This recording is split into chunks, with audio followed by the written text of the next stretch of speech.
Dito na kami, malapit na kami. Seryoso na.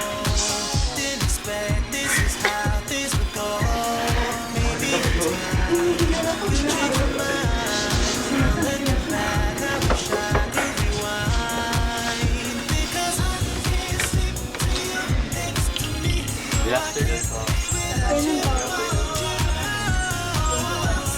Thank you. Sorry po, late kami. It's okay. So, we are from St. Peter. Hello. We will be conducting tomorrow here. Good afternoon. So, we will be conducting our interview with Dr. Daisy Ko ng dentist here in Binondo, Manila. So, Doctora, how long did you take to become a professional dentist? It took me 6 years, 2 years pre-dental and 1 year, 4 years proper. Okay. So, from what time do you start and what time do you end? In short, what is your office hours? My clinic usually starts at 9 a.m. and ends at 4 p.m. How many patients do you encounter every day in average? On the average, usually around mga 8 8 patients every patients day. a day. How many years would it take to become a licensed dentist?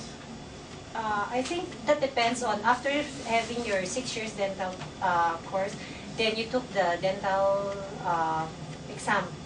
That is, if you took it immediately, then you can become a licensed dentist immediately. So, in short, 6 years. 6 years, yeah. So, for the final question, what are the characteristics of being a dentist?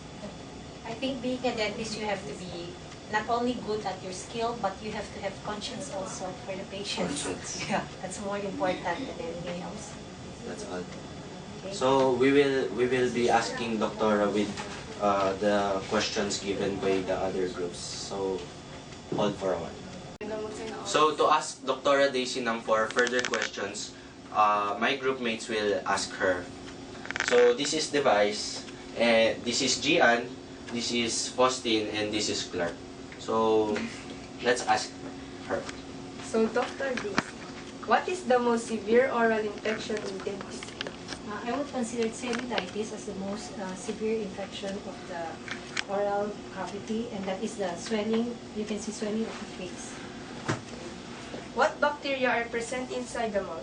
Is it a good bacteria or bad? It's the Staphylococcus, which is usually found in the normal flora.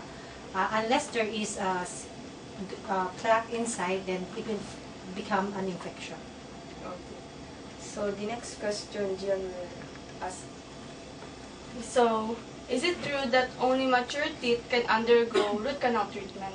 No, even the milk teeth can also undergo root canal treatment. Does smoking lead to tooth decay? No. Doc, what are the causes of discoloration of the teeth?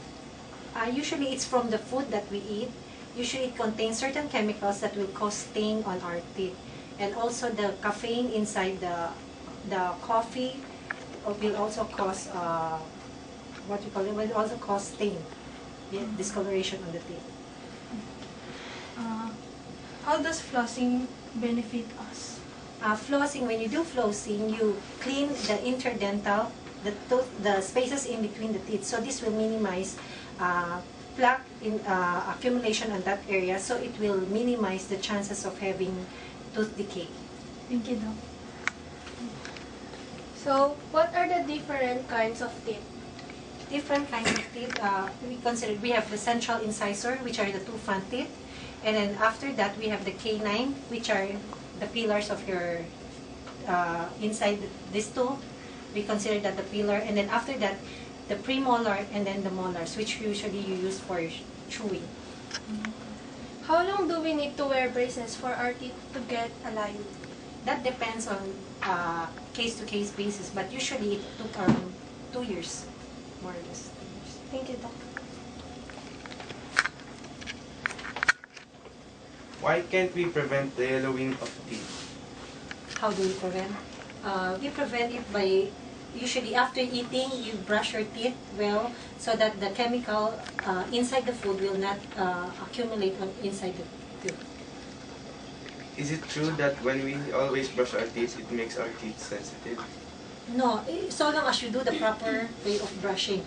It's the brushing technique. When you do it the correct way, then it won't cause any sensitivity.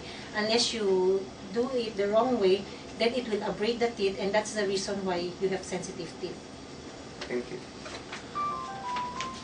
Doctora, for the last two questions, what is the most effective way to maintain a healthy teeth? Effective way, I think it's the proper diet, and also you have to, good oral hygiene, you have to clean your teeth very well after every meal. So for the final question and for the question of most people, what is your recommended brand of toothpaste? I don't have any recommended brand, but I think Colgate, that would do, and Flucaril with high fluoride content. So, Doctora, thank you for the time you have given us. We hope that we learned something from this interview, and we hope that we can see you something. Thank you.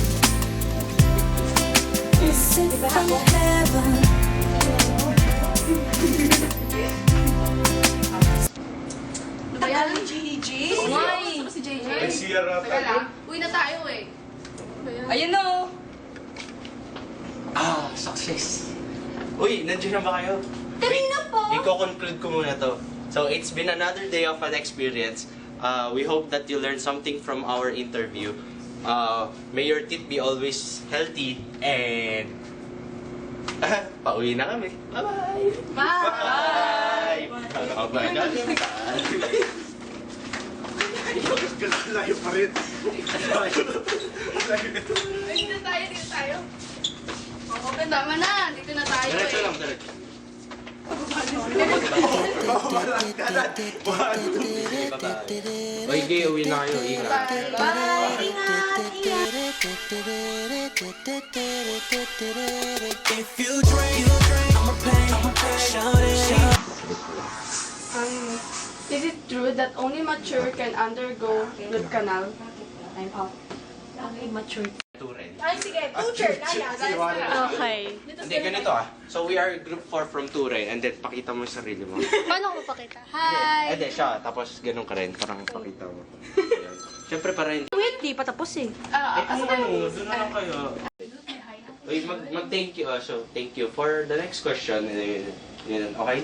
For the next Or question. ibang... Habang nagbibigay ko sa'yo. Parang scripted naman ba masyado? Parang way up.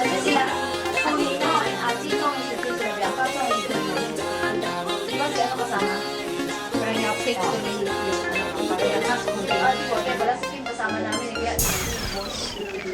Sige, ulisin mo.